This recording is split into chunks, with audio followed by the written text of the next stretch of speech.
Hello student, आशा करते हैं आप लोग बहुत अच्छे होंगे। आज के इस वीडियो लेक्चर में आप लोगों का बहुत बहुत स्वागत है। हमारी जो सीरीज चल रही थी कक्षा 12 रसायन विज्ञान के लिए, जिसमें जो 2026 के लिए हम लोग महत्वपूर्ण प्रश्न के बारे में डिस्कशन कर रहे हैं।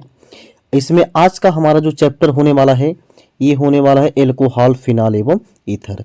यानी जो एल्कोहल, फिनाल एवं ईथर होता है, इसकी कौन कौन सी ऐसी टॉपिक है जो कि इम्पोर्टेंट है, किससे क्वेश्चन बन सकता है, ये सब जो है कि आज की इस क्लास में हम आपको बताने वाले हैं। ठीक है, इसके पहले हम जो भी चैप्टर है, चाहे हम फर्स्ट पेपर की बात करें चाहे हम सेकंड की पेपर की बात करें, तो फर्स्ट पेपर तो हमने पूरा कंप्लीट कर दिया है।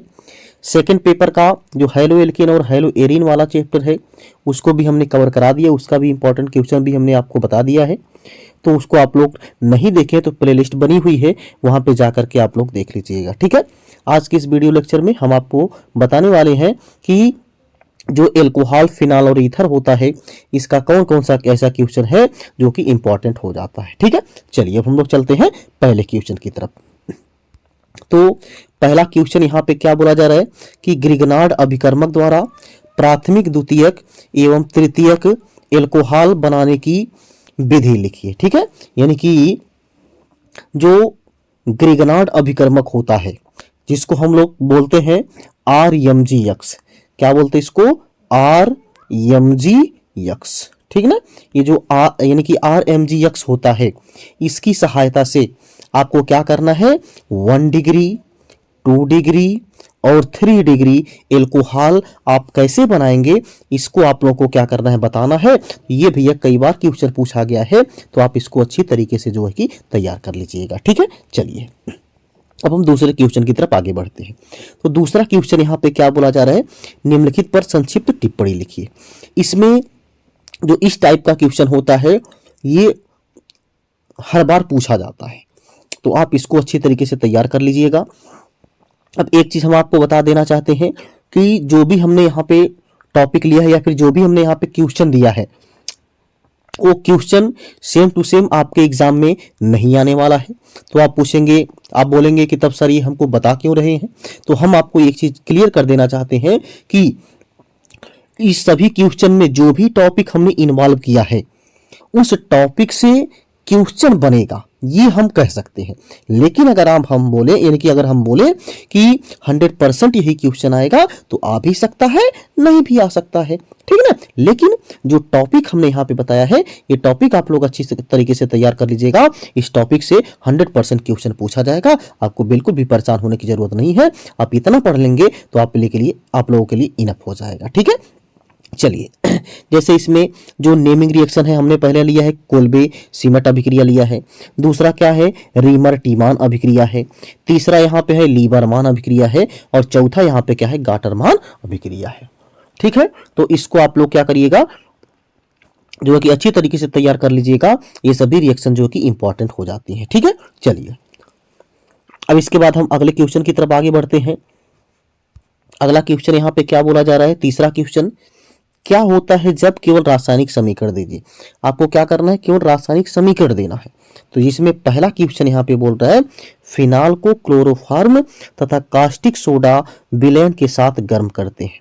यानी जो फिनाल होता है उसकी अगर हम अभिक्रिया करवाते हैं, किससे, क्लोरोफॉर्म से करवाते हैं, और कास्टिक सोडा विलयन के साथ करवाते हैं, तो क्या होता है, इसका आप लोग को क्या करना है, केवल रासायनिक समीकरण देना है। ठीक, इसी में दूसरा क्वेश्चन भी पूछा गया है कि इथेनॉल की आधिक्य को सांद्र सल्फ्यूरिक अम्ल, अब सल्फ्यूरिक अम्ल का जो फार्मूला होगा वो क्या होगा, H2SO4 होगा। ठीक है, यानी कि सांद्र सल्फ्यूरिक अम्ल के साथ आपको क्या करना है, जब इथेनॉल की अभिक्रिया करवाते हैं 140 डिग्री सेल्सियस ताप पर, तो क्या होता है, आपको क्या करना है, इसका केवल रासायनिक समीकरण दे देना है। ठीक, चलिए इसके बाद हम अगले क्वेश्चन की तरफ आगे बढ़ते हैं।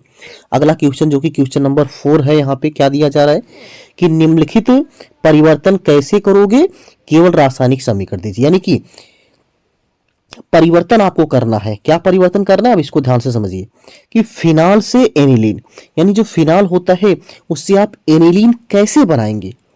ठीक ना, उसका क्या करना है, केवल रासायनिक समीकरण देना है। ठीक, और दूसरा यहाँ पे बोला गया है खा, फिनाल से सैलिसिलडिहाइड, यानी जो फिनाल होता है उससे यानी कि सैलिसिलडिहाइड कैसे बनता है, ये आप लोग को क्या करना है, इसका रासायनिक समीकरण दे देना है। ठीक, इसके बाद तीसरा इसमें पूछा गया है एथिल एल्कोहल से एसीटोन, एथिल एल्कोहल से एसीटोन कैसे बनाएंगे, ये भी आप लोग देख लीजिएगा।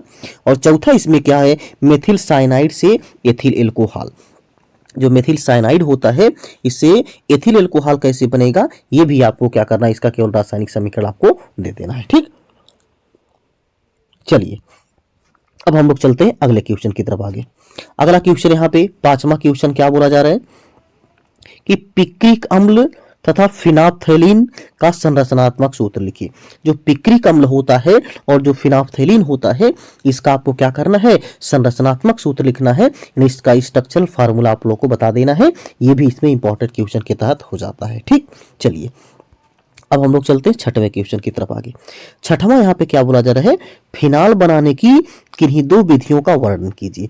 जो फिनाल होता है उसको बनाने की कोई दो विधि है, यही कोई दो विधि आप लोग को क्या करना है, दे देना है, और उसका आपको क्या करना है, केवल यहाँ पे रासायनिक समीकरण भी आपको देना है और इसके बारे में थोड़ी बहुत आपको लिख भी देना है। ठीक है, ये डिपेंड करता है कि कितने नंबर का क्वेश्चन पूछा गया है, उसी हिसाब से आप लोग करिएगा। ठीक है, चलिए इसके बाद हम अगले क्वेश्चन की तरफ आगे बढ़ते हैं। सातवां जो है कि यहाँ पे क्वेश्चन है, ये क्वेश्चन क्या बोला जा रहा है, डाई एथिल ईथर बनाने की प्रयोगशाला विधि का सचित्र वर्णन कीजिए। ठीक ना, जो डाई एथिल ईथर होता है इसको बनाने की क्या विधि होती है, प्रयोगशाला विधि यहाँ पे पूछा गया है।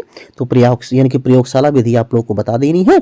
और आपको आठवां क्वेश्चन क्या पूछा जा रहा है, निम्नलिखित अभिक्रिया को पूरा कीजिए। ये जो अभिक्रिया आपके सामने दी गई है, इसमें जो ए है ये क्या बनेगा और बी क्या बनेगा, ये आप लोग को क्या करना है, बता देना है। ठीक ना, एक बार हम इस रिएक्शन को थोड़ा सा समझा दे रहे हैं। क्या बोला जा रहा है, C2H5OH, इसको आपको क्या करना है, सांद्र सल्फेट, देखिए यहाँ पे जो हमने ये एरो लगाया है, ये देखिए ऐसे होगा C2H5OH है। इसके बाद फिर यहाँ पे एरो लगा है, इस एरो के ऊपर लिखा गया है सांद्र H2SO4। जो एरो है, एरो के ऊपर लिखा गया है सांद्र H2SO4। ठीक ना, उसके बाद बन जाएगा आपका ए। इसके बाद फिर ए को आपको क्या करना है, फिर से हाइड्रोजन आयोडाइड के साथ अभिक्रिया करवा देना है। ये एरो के ऊपर यहाँ पे लिखा गया है, आपका बन जाएगा ए, क्या बन जाएगा, सॉरी क्या बन जाएगा, ए आपका बन गया होगा। अब ए को आपको क्या करना है, फिर से हाइड्रोजन आयोडाइड के साथ अभिक्रिया करवा देना है। ठीक, जब हाइड्रोजन आयोडाइड के साथ अभिक्रिया करवा देंगे तो जो बी होगा ये क्या बनेगा, आपको ये बता देना है। ठीक है, चलिए अब इसके बाद इसमें जो खा है ये क्या पूछा जा रहा है, ये क्या बोला जा रहा है, इसको भी हम लोग पढ़ लेते हैं। बोला जा रहा है ROH प्लस PX5। ROH आपको लेना है, क्या करना है, ROH आपको लेना है। इसकी रिएक्शन आपको चाहे PCl5 से करवा दीजिएगा, चाहे आप PBr5 से करवा दीजिएगा। ठीक ना, इससे आप लोग को क्या करना है, रिएक्शन करवाना है। तो रिएक्शन कराने के बाद यहाँ पे क्या बनेगा, ये आपको क्या करना है, बता देना है। ठीक ना, चलिए इसके बाद हम थोड़ा सा आगे चलते हैं। आगे ही देखिए, ये 8 क्वेश्चन था, 8 क्वेश्चन आप लोग अच्छी तरीके से तैयार कर लीजिएगा। और एक नोट यहाँ पे लिखा गया है, नोट में क्या बोला गया है कि अगर आप लोग इस चैनल पर पहली बार आए हैं तो चैनल को सब्सक्राइब कर लीजिएगा। और ये जो वीडियो लेक्चर है आप लोगों को कैसा लगा, आप कमेंट बॉक्स में जरूर बताइएगा। और इस वीडियो में अगर आपको कोई भी क्वेश्चन ना समझ में आया हो या कोई भी क्वेश्चन का आंसर अगर आपको ना पता हो तो आप कमेंट बॉक्स में बता दीजिएगा, उसका आंसर जो है कि हम आपको प्रोवाइड करवा देंगे। ठीक है, तो अपना ये जो यानी कि चैनल है इसको आप लोग सब्सक्राइब कर लीजिएगा और अपने सभी दोस्तों के साथ भी शेयर कर दीजिएगा। और आप लोग को ये वीडियो कैसा लगा, ये मिंटू केमिस्ट्री क्लासेस हमारे चैनल का नाम है, कैसा लगा आप लोग कमेंट बॉक्स में जरूर बताइएगा। ठीक है ना, इसी के साथ हम लोग मिलते हैं नेक्स्ट क्लास में। तब तक आप लोग जहाँ भी रहिए स्वस्थ रहिए, मस्त रहिए, अपने माता पिता का ख्याल रखिए और अपनी पढ़ाई को अच्छी तरीके से करते रहिए। धन्यवाद।